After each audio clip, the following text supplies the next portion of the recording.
So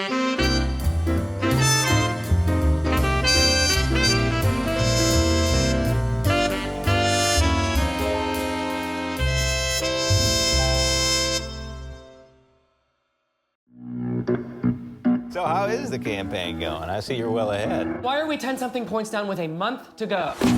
Honestly, it's old hat at this point. Yeah, but the kid is only 10 points behind you. I'm not sure you're even qualified to be in this race. That just shows how out of touch she is, really, and it underlines the need for a new generation of young leaders who, forgive me, aren't going to be dead in 20 years. They say the next. Dee Dee, we have a family emergency. Insufferable little prick. Reminder, she was in a throuple and I have evidence. Evil little troll. That is all just a little bit of history repeating. Hateful double dealing. I am not giving up. Just because some 22-year-old fucking rich kid. I intend to quid pro quo Peyton's tiny little hiney. If you don't want this to come out, call off your dogs. We're destroying him. You'll thank me later. One issue, the climate. Hit it hard. Our generation is going to save this planet. The Mercy College poll came out. It has you down 29 points. You just aimed a little too high, that's all. Run for a school board or something. Work your way up. I shouldn't have to rely on polling numbers to judge if I'm being true to myself or not. That would make me a terrible person. Is your motivation for governing to empower the powerless? Yes. Doesn't sound like a terrible person to me. Well, I can't change the world if I don't win. Yeah. I'm a winner. A month ago, we were up 30 points. Now we're tied. Time to generate countermeasures. Why don't you come and work for us? We are bugging our political opponents now. I have dirt. She went home and watched every Nancy Meyers movie, even the bad ones. It's complicated, and something's got to give. There are no bad ones. People really want to live in those kitchens. Hold on. Get over yourself, Peyton. They're good movies. This isn't even a love triangle. It's like a sex pentagram. Do you think she's working as a double agent? We need to begin an affair with her. I'm pregnant, too. Get out. God, my sperm's as ambitious as I am. You, my friend, are canceled. It isn't over. That's not lying, that's politics. There are jobs that feed the ego, and there are jobs that make a difference. Politics does both. Love you to bits. All I have is my career, my dream. I am a fighter. I will do what it takes to win. Do you know anything about spicy lube? I need you to go get me some. We're gonna call this Operation Spicy Lube. Oh, yeah. Oh. You have got to try it. It's, oh boy, spicy. This man has an amazing energy. He's powerful, and he has such a beautiful smile. He's created a one-man show, Hi, Are You Single? And it is incredible. I watched it twice. And from there, I mean, he is on one of the biggest hits on Netflix, The Politician. Has visited with us at Meet the Biz a few years ago and Performing Arts Studio West. He's an actor, a playwright, an autobiographical performer, Ryan J. Haddad. Hi, David. How are you? Oh, I'm good. How are you? Good. Thank you for that introduction. Oh. I think I visited you when I was filming season 1 of The Politician. So that was why I was in LA, and that's why we were able to do the in-person workshop with Performing Arts Studio West. Right. And your students. So I'm grateful to have met them all and happy to be talking to them again through the screen. Well, I remember that day, and you were gracious enough to do part of your one-man show. And yeah, I think I did a few different shows, pieces from a few different shows. Yeah. Right. I remember, and it was, I wish I had a camera, because there's one line that you said, what is it? Are you horny? And everybody said, yes! That's and right. It was like the whole room like this. It was wonderful. Well, I had never really done the show or parts of the show for a room only of disabled people exclusively. And what I learned from that experience was we are so starved for intimacy and affection and human contact, non-familial human contact, that it excited them and it exhilarated them, but it also like shocked them that somebody would even bring the concept of sexuality into a space like that for them to consume. And I remember they were like, they would laugh every other line, because I would be saying something sort of, adult, and they were not used to hearing those things Right. in their environment, even though it's a room full of adults, right? People, visitors, guests, whatever, didn't feel that they were the audience for that. And of course they are. And of course they have their own stories and their own lives filled with desire for romance and sex. It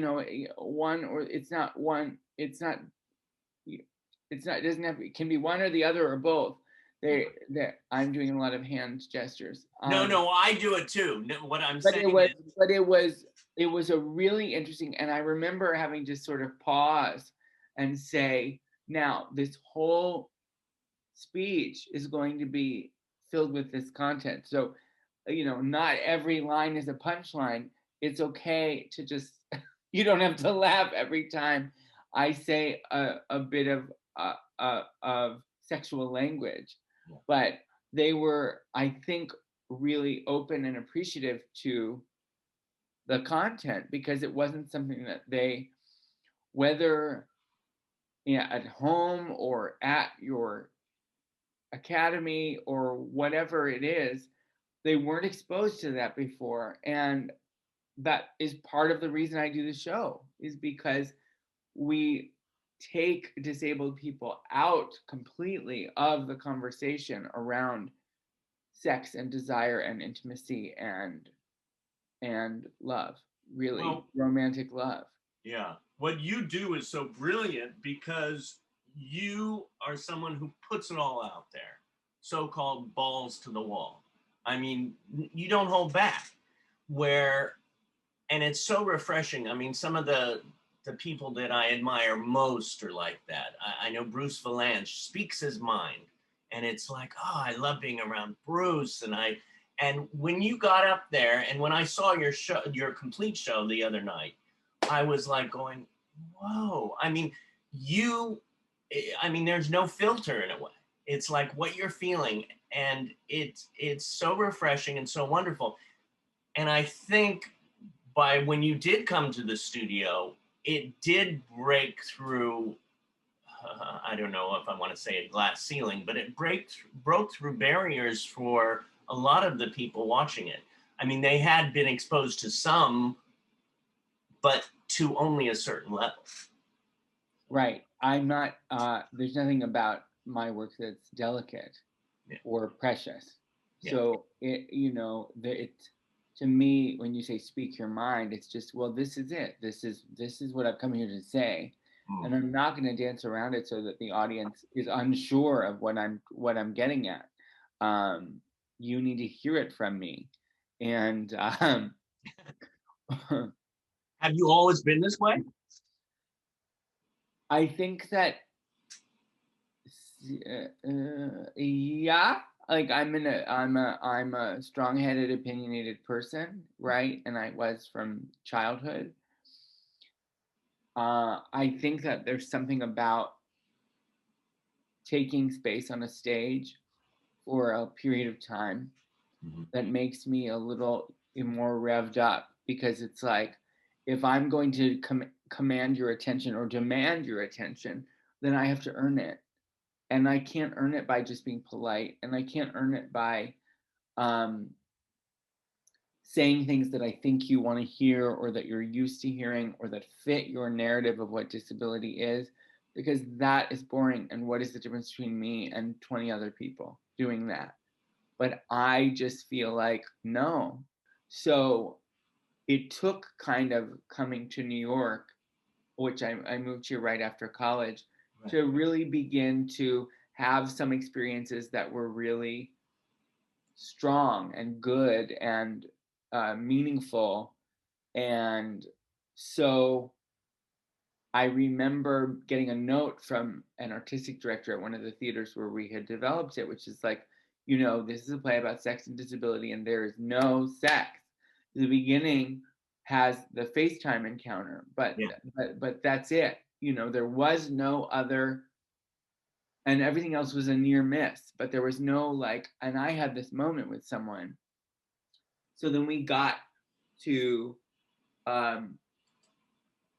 There is what I call at the end, near the end of the play, maybe you could call it the 11 o'clock number. It's right before the final toast. It's not a number, but I write it. It's written sort of in verse, like a poem. It's not a poem, obviously. Maybe it is. It doesn't rhyme, but it is. It's formally different than the rest, and it is the quote, you know, the sex scene that comes near the end of the play. Yeah. And I wrote that A, as a result of the note of there needs to be more sex, but B, that was like, you know,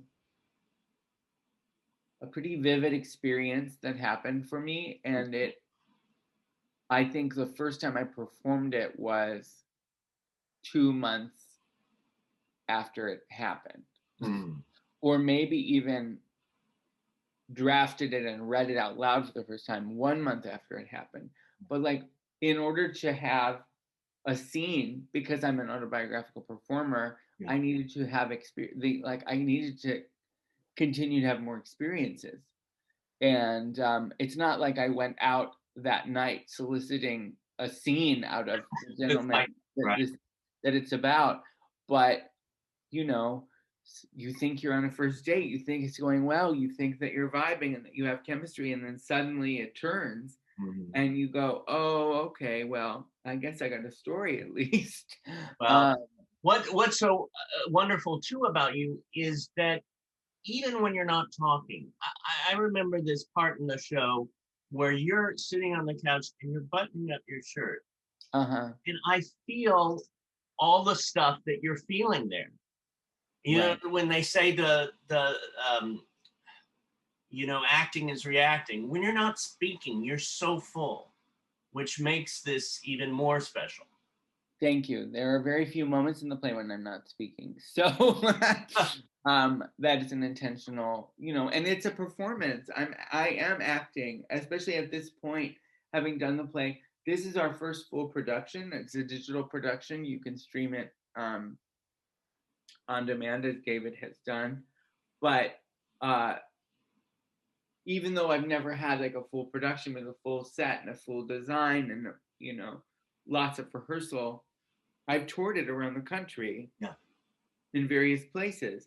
And I've been performing it for 6 years in March. So starting at my university, Ohio Wesleyan, where I went to undergrad. And the more distance that I have between the things that happened, the easier it is. It's not an easy show to do. Like, it's not an easy performance, but I am able to give you emotion. I'm able to communicate emotion to you without having to like torture myself inside. It's not like emotionally damaging as a human to be recounting these experiences. I know how to play it so that you think I'm tortured or having pain or experiencing pain, but that I'm, you know, then I come off stage and it's like, well, what are we having for dinner? You know? Well, and I mean, you take us on a ride. I mean, the whole show is a ride, and what is it? What you did too, with it being now in quarantine. Sure. That was another question that went through my mind. Oh my God, were you a little scared that you were going to have to be, you know, you have to be COVID tested, or were you like, hey, let's do this? Well, I'm a member of the Screen Actors Guild and Actors Equity. The guidelines that they used for me was the same guidelines that had been used and were being used for the major television shows on network, cable, and streaming that had resumed, which was a zone system of A, B, C, and certain people were tested 3 times a week, and certain people were tested once a week, and there were 6 feet, and there were distancing, and there were all of these rules that, yes, I was terrified. I'm not going to lie. Yeah. I was home with my parents for the 8 months of the pandemic in Ohio, and the first ounce of travel that I had was to go to Woolly Mammoth to film in Washington, D.C. Yeah. And their company manager was so kind. I love her. Her name is Eleanor Zapp. And she picked me up in Ohio. She drove 6 hours, stayed overnight, and picked me up because I didn't want to get on a plane. Yeah. So she drove me there, and once we got into the groove, and once I got over the fact, like, I'm around people, I was put at ease, and also the guidelines were such that no one in our grouping, ever tested positive, and so we were able to move forward without interruption. And I did feel very safe, but I was nervous to even take the leap to go.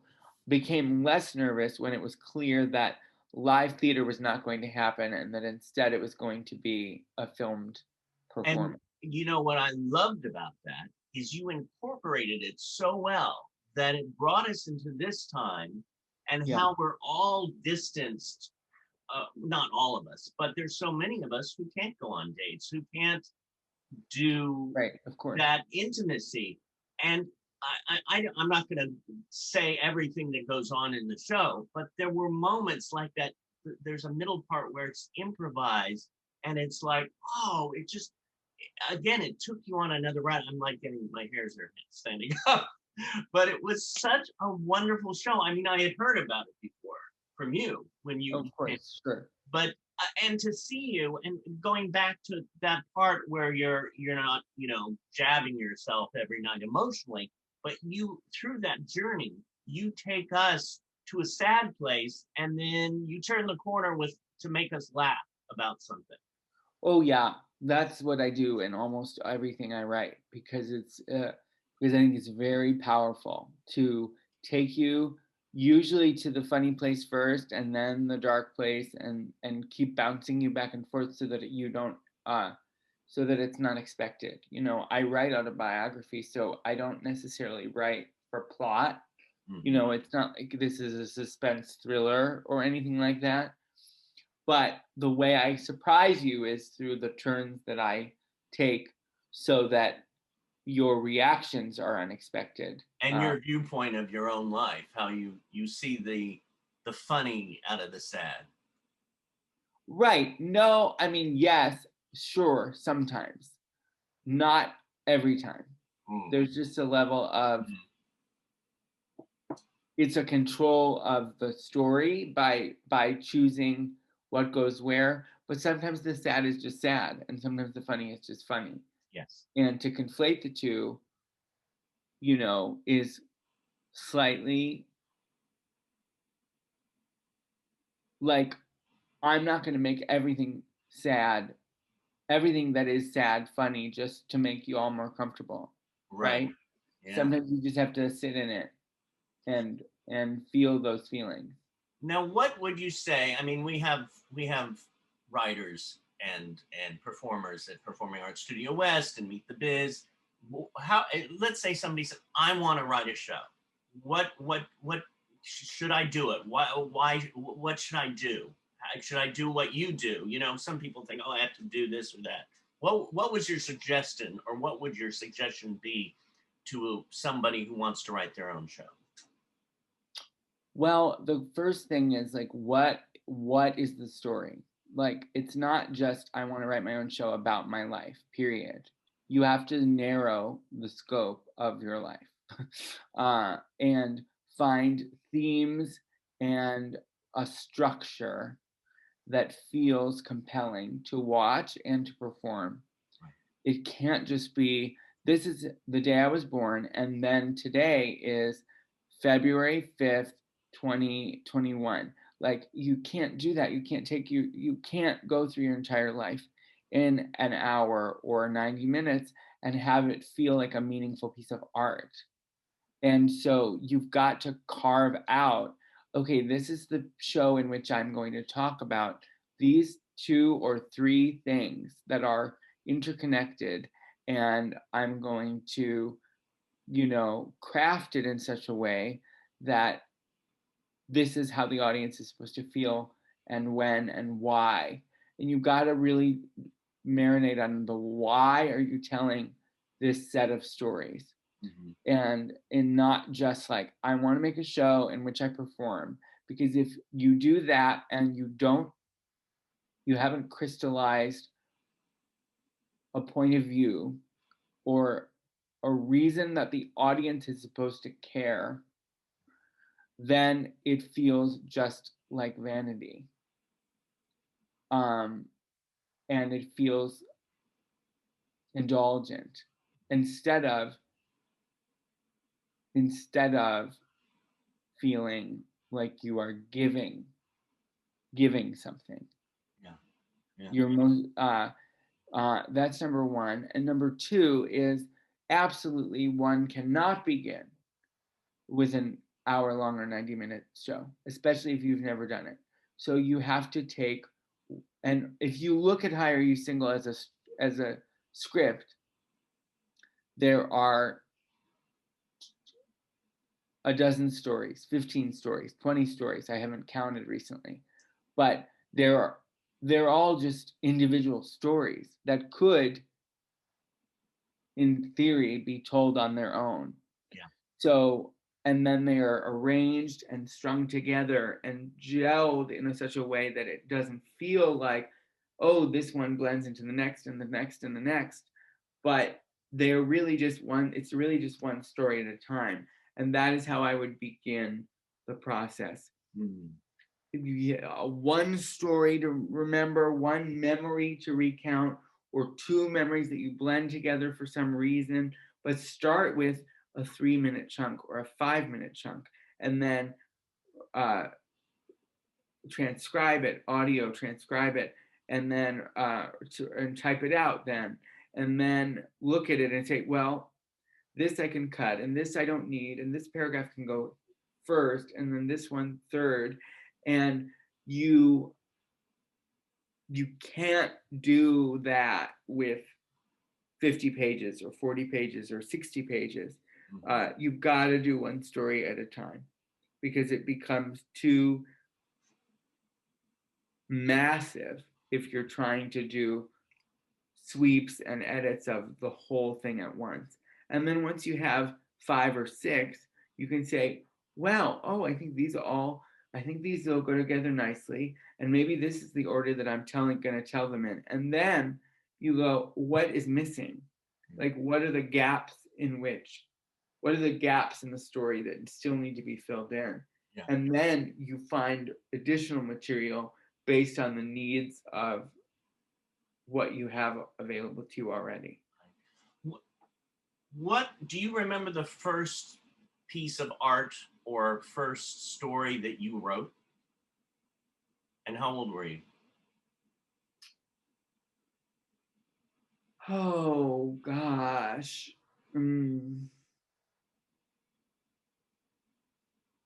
I mean, I think in preschool, I had a crush on a girl, and I'm gay as all there is, but I was like, 3, and so I was, or 4 or 5, and I was trying to not be gay. Also, I was a kid, so who knew what gay even was? Yeah.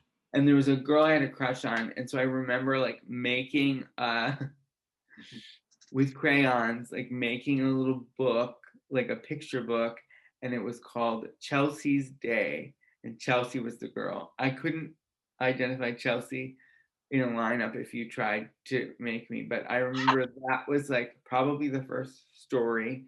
Then I started to like butcher and rip and adapt plays that I did with my family based on like Disney movies, and other plays and musicals, and that was a lot of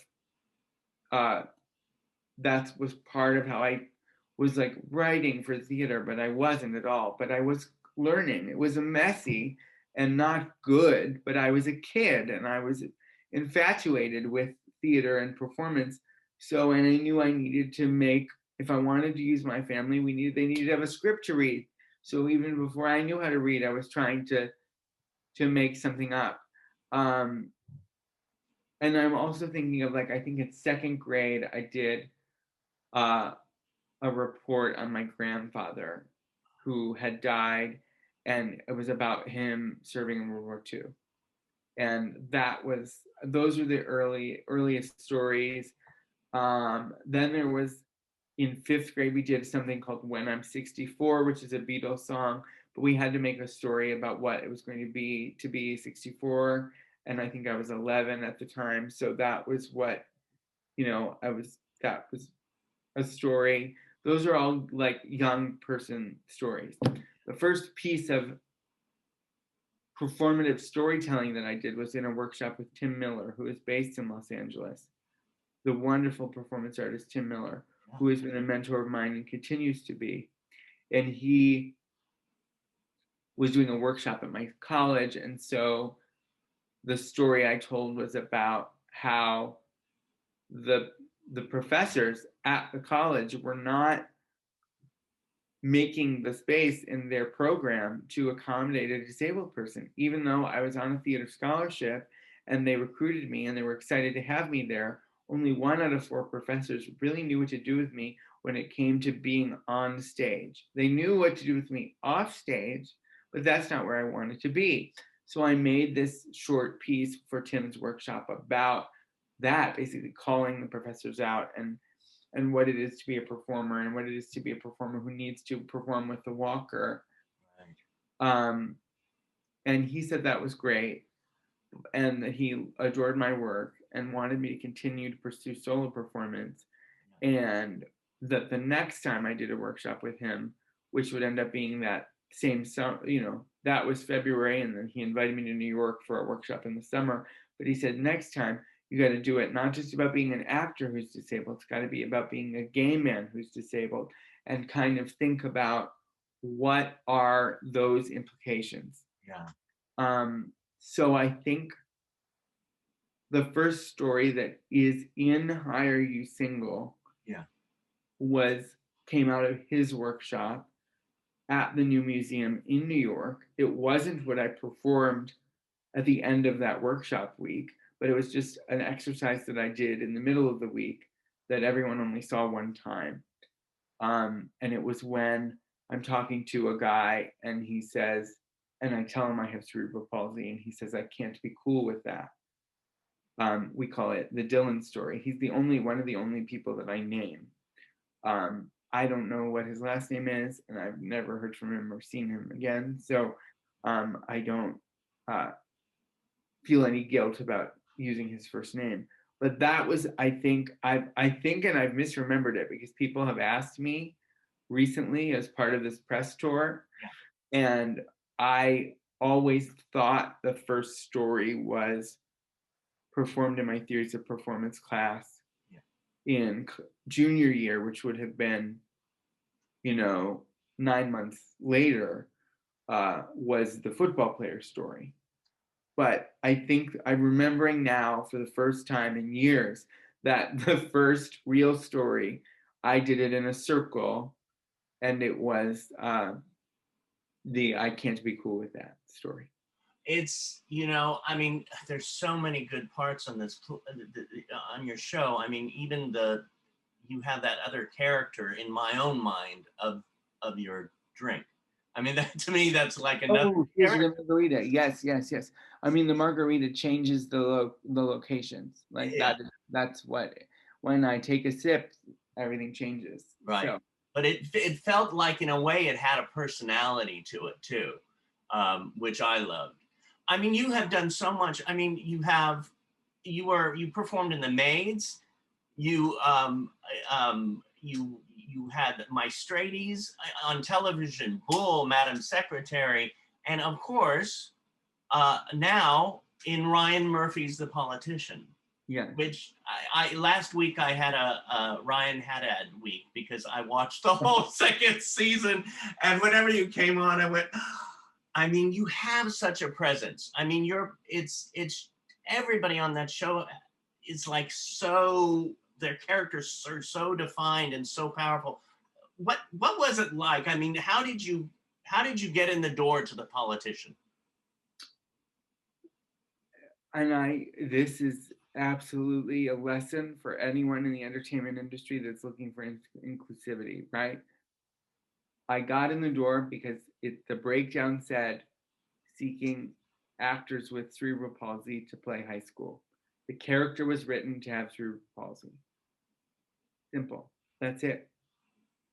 They wrote a character to have cerebral palsy. And it happened that my character did not focus very much on his disability at all. At all. Other people talked about it. The other kids, said snide remarks about the special ed class and stuff like that.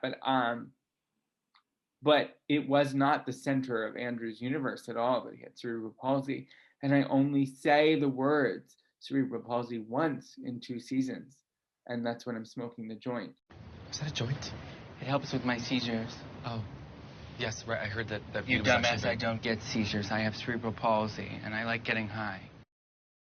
And it's the punchline of a joke, which is, I think, where he and I are kind of similar, is that there's a dryness to him, which I'm a little less dry and a little more big, but I definitely, as you know, like twist things to get to either punch you or get the laugh. And I sort of, as soon as I read it, I was like, I know how to do this. I was nervous because I didn't know if I was going to pass as much to be a straight guy who was in love with a girl, and I knew I needed to be, convincingly in love with a girl in the show. So I just deepened my voice as much as I could for that first tape. I mean, I was miraculously heterosexual in the audition tape. I don't know so much on the screen, but it was fine in the audition. But I know that no one would have approached me for that role under any circumstances ever if they hadn't written the words cerebral palsy. Well, the thing about that is too, I mean, there could have been many people. Well, there could have been a chunk of people who auditioned for that role, but you didn't get it because you had just cerebral palsy. No. Because you're one hell of a good actor. Well, no, I appreciate that. Thank you. I'm talking about truly on the business side of things. Yes. Which is that who gets appointments for auditions. And now, because I've done season 1 and season 2, I'm getting tons of TV and film auditions that are not written to be disabled. Have I booked them? No. But I have a manager who adores me, and I adore him, and I will be with him forever, who does not limit me exclusively to disabled roles. And I know that there are lots of great talent reps who rep disabled people. I waited a long time, and I never really I had a friend who was working as an agent at the time, who is now a manager. Her name is Elena Fian. She found the breakdown for The Politician, and we had been friendly for years, and we thought about working together, but maybe it's not going to work. I'm not sure. And then she saw the breakdown and said, do you still need representation? You'd be perfect for this part. And I said, yeah, let's if I get it, let's work together on season 1. And I'm so grateful to her because I didn't know anything about contracts or negotiating or any of that. And she really, helped me through the season 1 situation. Right. And then she left her agency to become a manager on her own. And so then I was back kind of looking for acting representation, permanent acting representation. And everyone said you have to wait until season 1 drops. And I was like, that feels, but I filmed it. But But the whole point is that nobody was going to see it for a year. Nobody's going to know. Nobody's going to know what I could do. Yeah. And then a wonderful casting executive and friend of mine, Lucy Cavallo, was meeting people, and she met a manager, former agent who was also becoming a manager, and she introduced us, and that's sort of how it happened. And so I think I committed to working with him like 2 or 3 weeks after season 1 had started streaming. And so everyone was right. Everyone who said, like, it doesn't matter if it's on your resume, it doesn't matter if it hasn't come out, no one cares, they were right, which was a terrible waiting game, because I went a whole year with, no one was calling me in for stuff that wasn't disability specific. And that is what I mean when of course I know that, like, I was able to act Andrew very well. He fit me as a character, and I am talented. Like, I'll be the first to tell you that I'm a talented actor. But I'm not naive enough to know that you don't get called in for a major streaming network just on the basis of, like, without any major television credits, which I did not have up to that point, unless either people know you or they need something very specific. Yeah. So the only reason I got on the docket was because they were specifically looking for cerebral palsy, which is why it's so important for writers to take the first step and say, I'm building a world. Worlds and the world includes disability, so my world should include disability too.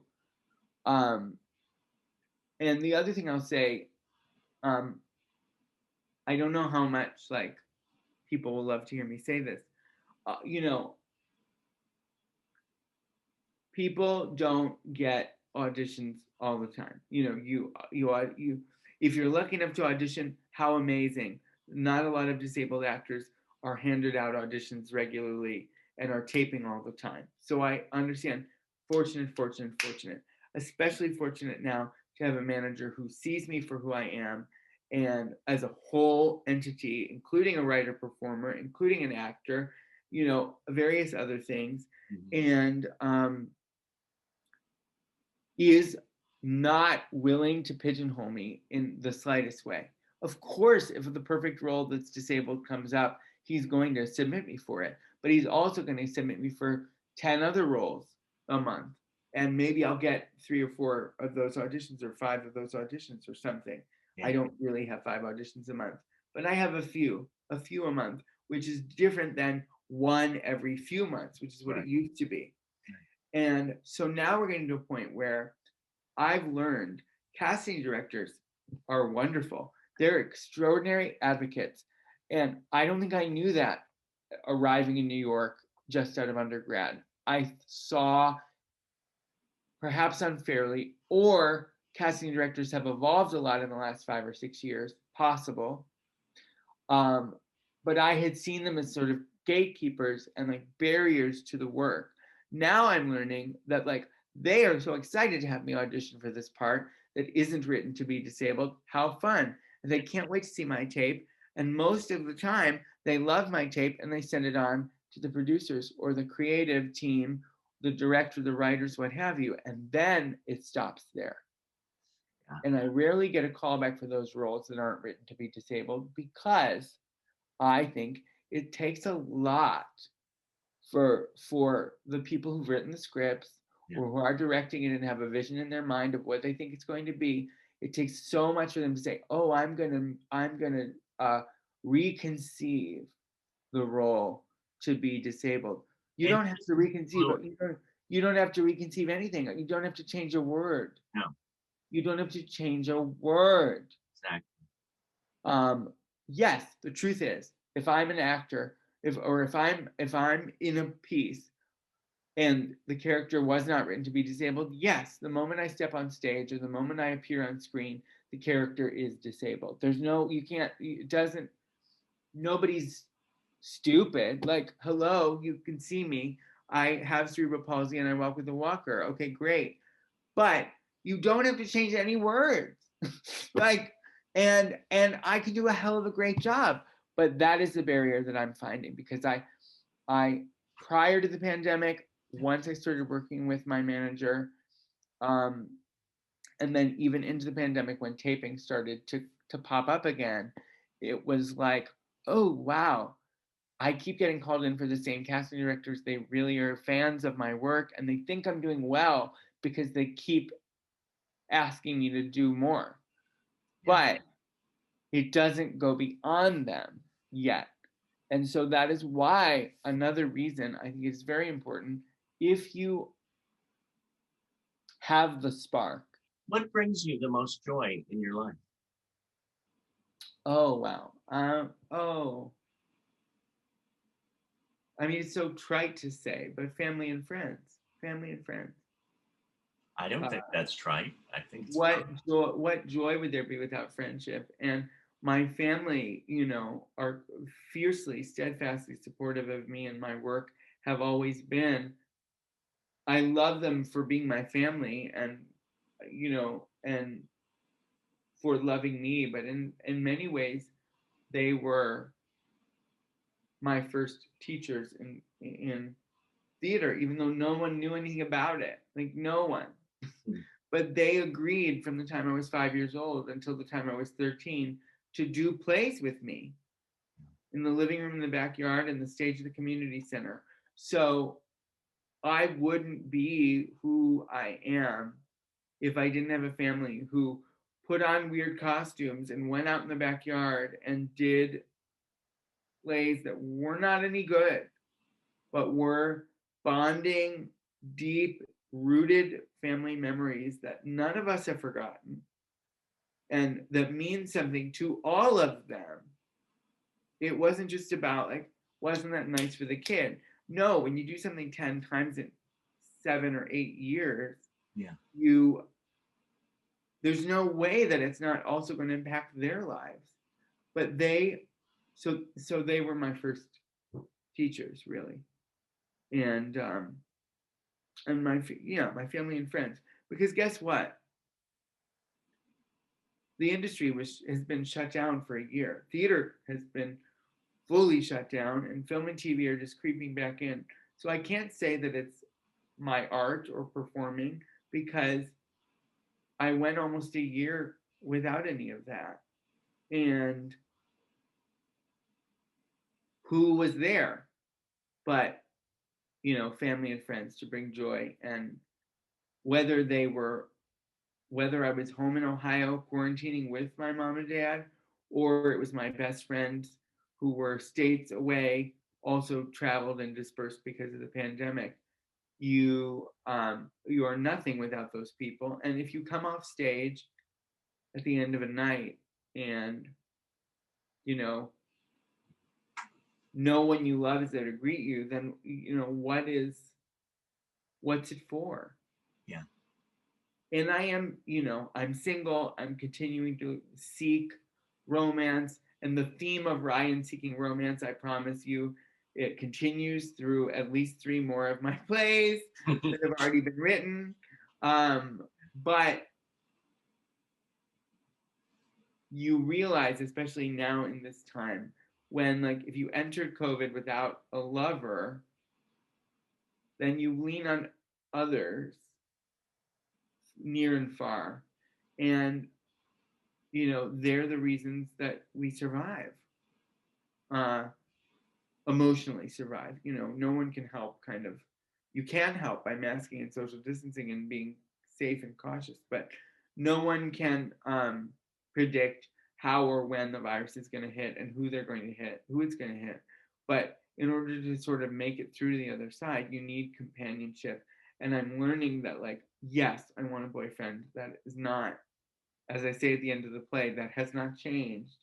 But there are other deeply valuable just as valuable, sometimes even more so, forms of companionship and the laughter and the people you can call and say, oh, this terrible thing has just happened and I just wanted you to know, and they'll cry with you, and like that is better than any form of applause.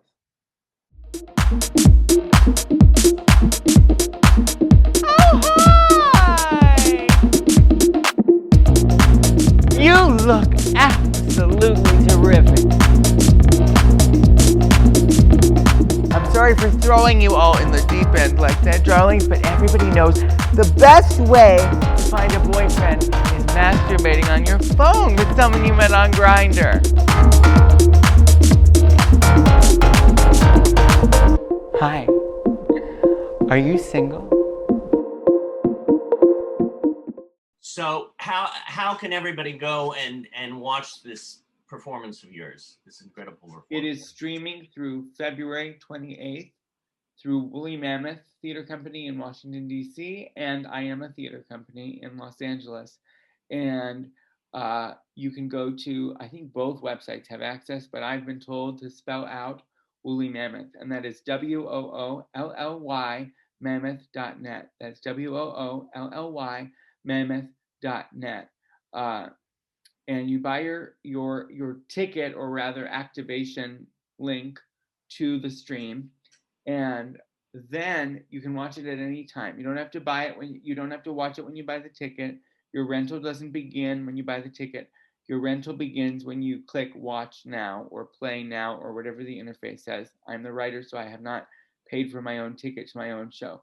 But that is how to do it. You can stream it on demand at any time between now and February 28th, and you can buy your ticket in advance of when you're planning to watch it. So it's very flexible, and you get 48 hours. You could watch it several times. If you wanted. Which I did.